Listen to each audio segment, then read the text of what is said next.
And that's it for another episode of Every Movie Ever Made. Thanks for watching, everybody. Good night. All right, Ryan, go ahead and turn off the blue screen. We don't need that anymore. All right, hey, let's wrap this up. Oh, you're still here. Well, that must mean that you are an Every Movie Ever super fan who's looking for a bonus episode, and why wouldn't you? This is, of course, the finest show where we review every movie ever made. Give you a quick look behind the scenes of the show. One, I'm never actually in the places I say I am. I know. Our blue screen technology is so amazing that you cannot believe your eyes to hear this. But sometimes when we do this show, we end up with extra reviews. We go a little bit too long for our half-hour time slot, and we're left with a few reviews left over. Well, today I want to show you some leftover reviews culled from the last several episodes of the show. So sit back and relax and check out these reviews that are from various different episodes, various different themes, and enjoy.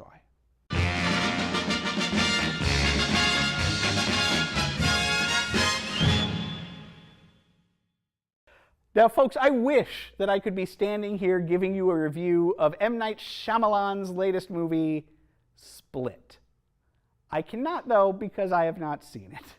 And I know, and also it doesn't fit in today's theme with, you know, the high school.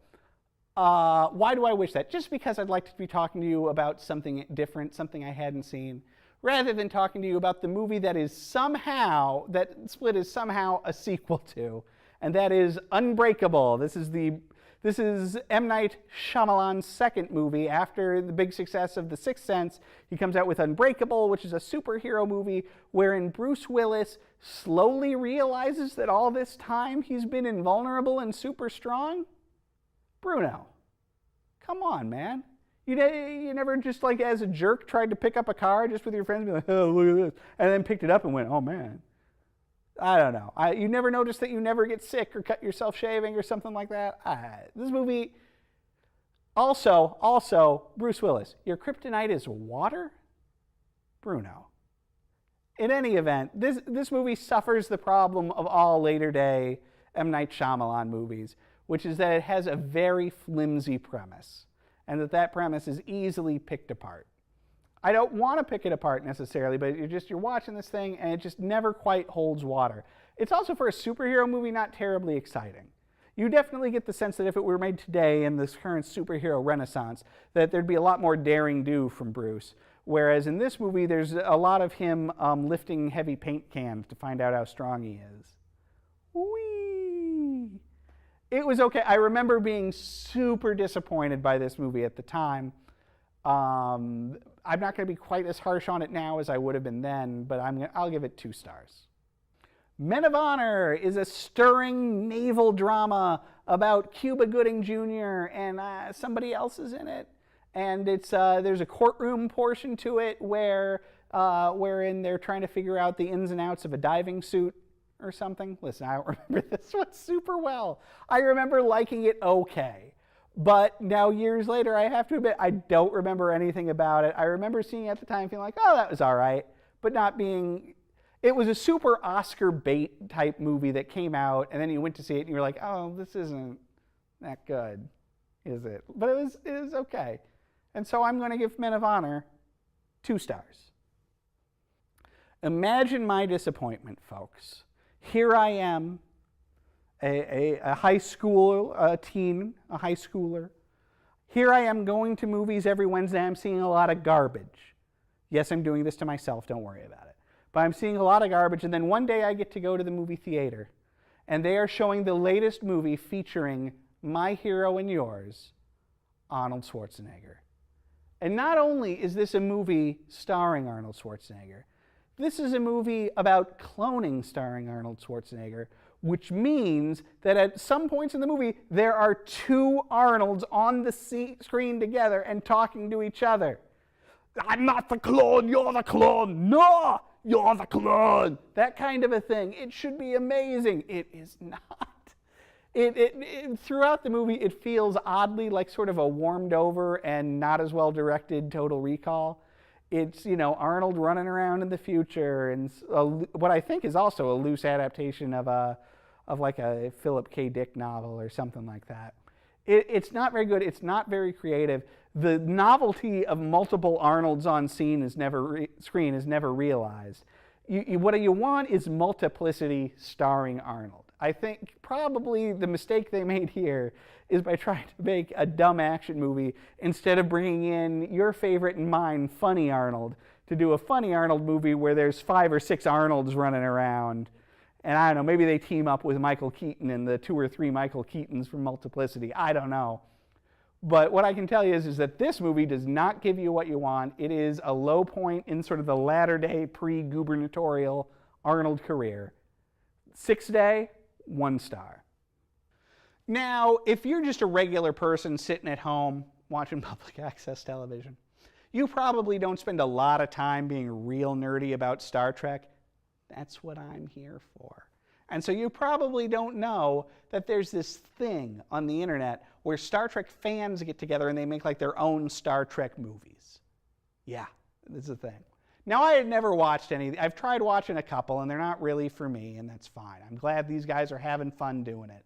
More power to you.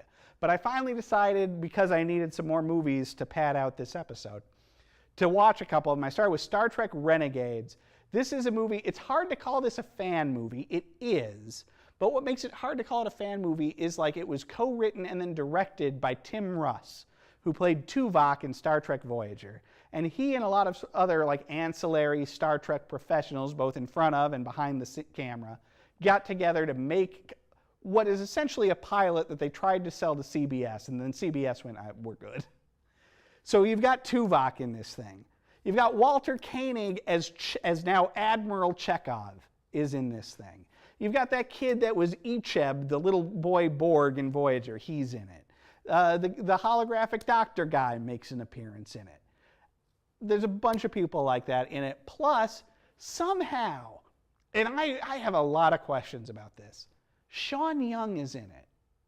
Sean Young, who had been the female lead in Blade Runner and Dune, she's in it. How did they get Sean Young? Why would she want? I don't understand it. As for the movie itself, I went into this thinking it was going to be really bad. And you know what? It's okay. It's fine. It's not really for me. It's not the kind of Star Trek show I'm looking for. But it looks, listen, there's some rough around the edges moments. But the effects and everything, they all look pretty good. This one's set, kind of in the future, and there's, problems, and Starfleet needs a band of renegades to take care of them, work outside the system. It's like the A-Team, but Star Trek, but a little bit darker. But yeah, it was fine. If this had been, the whole thing felt to me like a Sci-Fi Channel original movie, if that makes any sense to you, or kind of a low-budget, made-for-cable movie on the Sci-Fi Channel. And watching it, I felt like, if the Sci-Fi Channel wanted to just start making weird, random Star Trek movies, I'd be all for it, because a bunch of them are going to be middle of the road, but a couple of them are going to be so insane they're amazing. This one, honestly, it was middle of the road. It's for free on YouTube. You could do a lot worse than watching it. It was fine. 2.5 stars. Now, Star Trek of Gods and Men, this was an even earlier production by the same group of people that did Renegades. And it's the same basic idea as far as like, let's put on a Star Trek show. Only in this one, they got Chekhov, they got Uhura, and then they got Cameron from Ferris Bueller's Day Off to be in it, because he was briefly the captain of the Enterprise B in Star Trek Generations.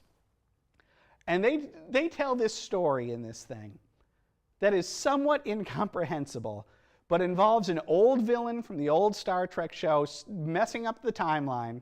This happens a lot. So that we're all kind of in like the mirror universe, the evil universe. And they run around. This thing is too long. That was a big problem with Renegades too, where it's like if they cut a half hour, 45 minutes out of this thing, I would have liked it a lot more. The big thing that Of Gods and Men has going for it is that it's got Nichelle Nichols, and she is selling it. Like there's a degree to which performances are sort of phoned in or a little amateurish in these things sometimes, but not Nichelle Nichols. She showed up and she said, "I am gonna be Uhura like it's on." And she does a great job. She really sells it. All of her stuff is great. The rest of it is, like Renegades, fine. But it gets really repetitive at a certain point and feels like it's just too long. Still, again, free on YouTube. Not a waste of your time. Pretty fun. 2 stars. Galaxy Quest. Now, this was the movie, this is that Tim Allen, Sigourney Weaver, Alan Rickman movie where they kind of say, let's take Star Trek, we're going to turn it this way a little bit, call it Galaxy Quest. We're going to do a movie about what if some aliens showed up and they thought Star Trek was real and they got the Star Trek actors to actually crew a for realsies Enterprise. It's a lot of fun. It's a very fun comedy. I like it a lot. There's a lot of fun stuff here, some great performances. It's probably my favorite Tim Allen performance because if anybody can capture that Shatner ego, it's Tim Allen. Funny stuff, good time at the movies. I suppose it's missing a little something. I don't know what it is. Depth maybe, I don't know. Really fun cast. You've also got Tony Shalhoub in this. You've got Sam Rockwell in it. You've got Missy Pyle in it. Fun, fun, fun time. 3.5 stars. So now let's get away from the tradition. We've finished it. We've finished. That's it for Star Trek movies. We've seen them all. What else to talk about? Bye-bye. But, you know what? We still have some time.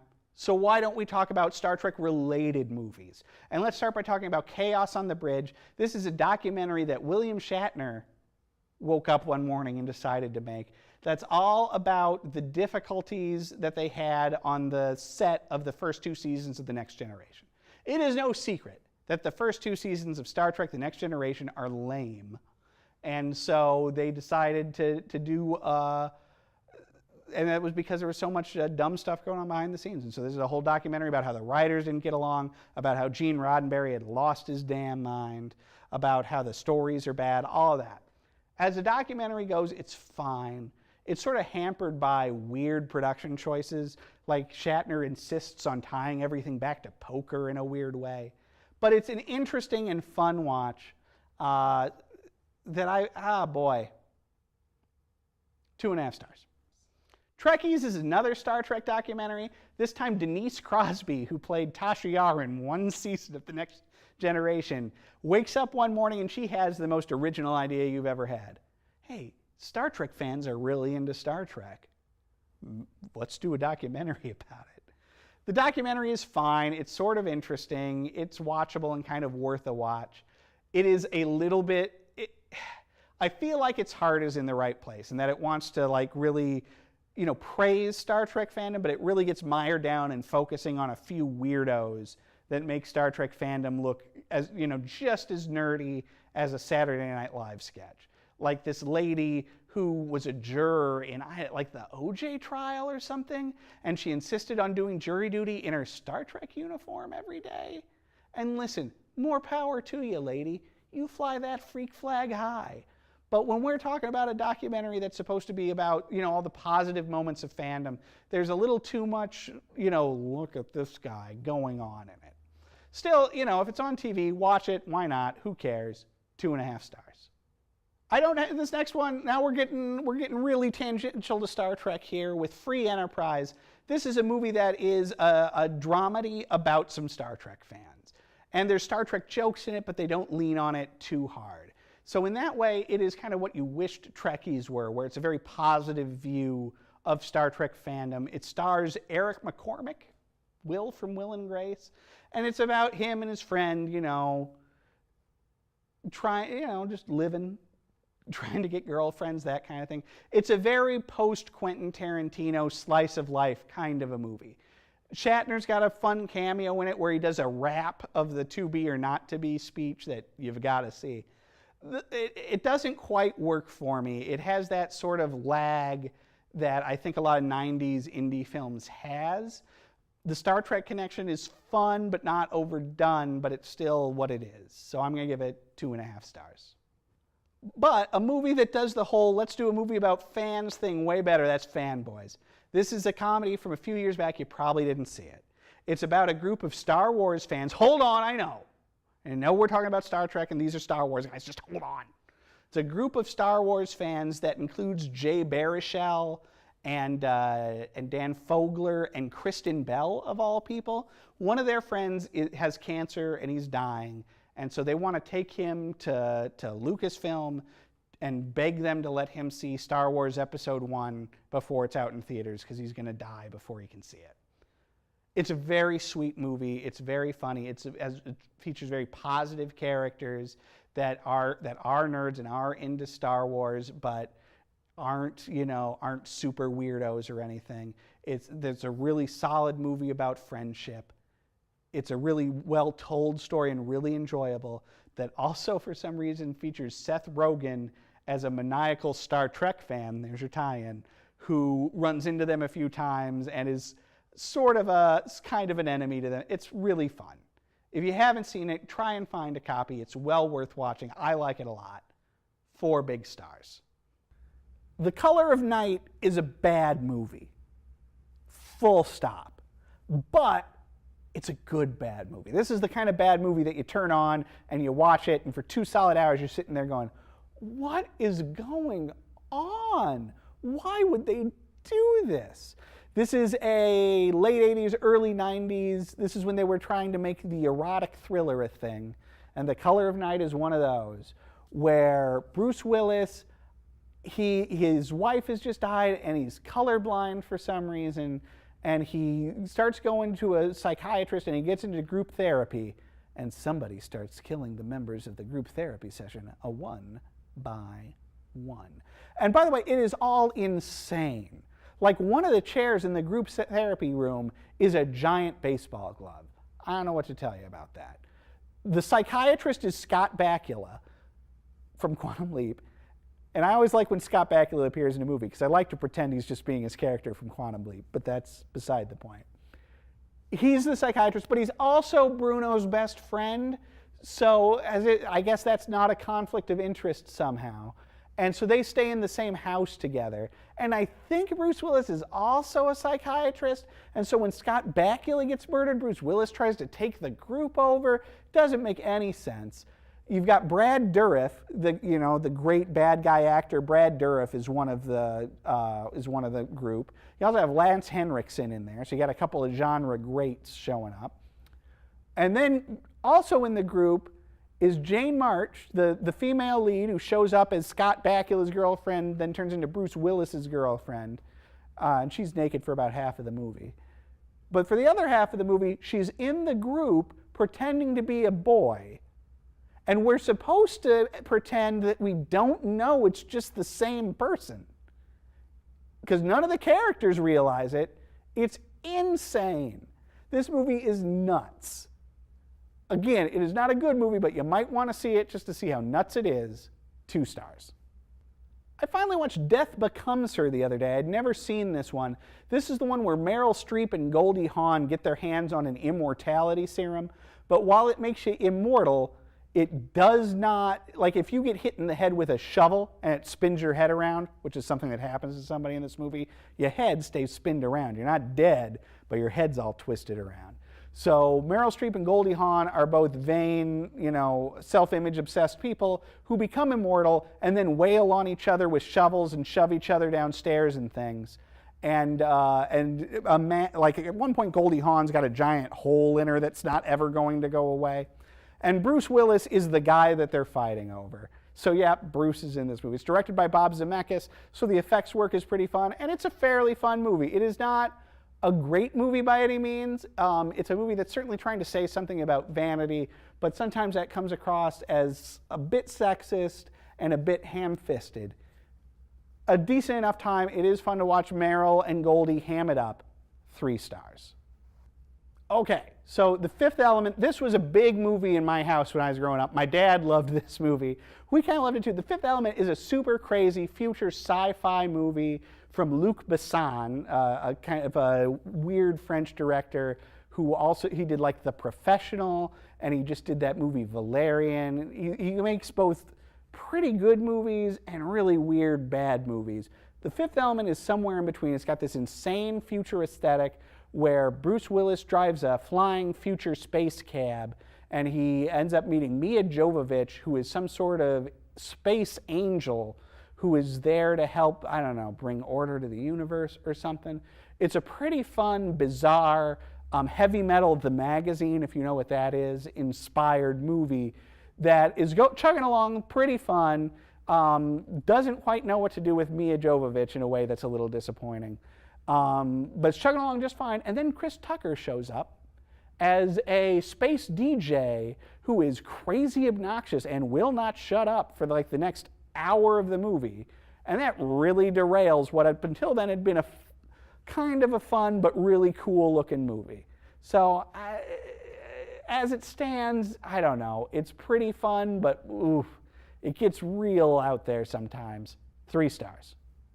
Now, I'm a big fan of 70s horror and 80s horror, particularly 80s horror. 90s horror, not so much. And modern horror, I feel like, is pretty hit or miss. But there have been some really terrific horror movies the last several years, and one that was a real pleasant surprise for me was Don't Breathe. This is one I watched on, I think, Netflix or maybe cable, just out of a why not. It's from, I'm going to butcher his name, Freddy Alvarez or something like that. He directed the recent Evil Dead remake. And so he's back with Don't Breathe. And the premise of this is pretty great. It is about a couple of teens who, they make a big mistake, and that big mistake is they decide to break into a guy's house.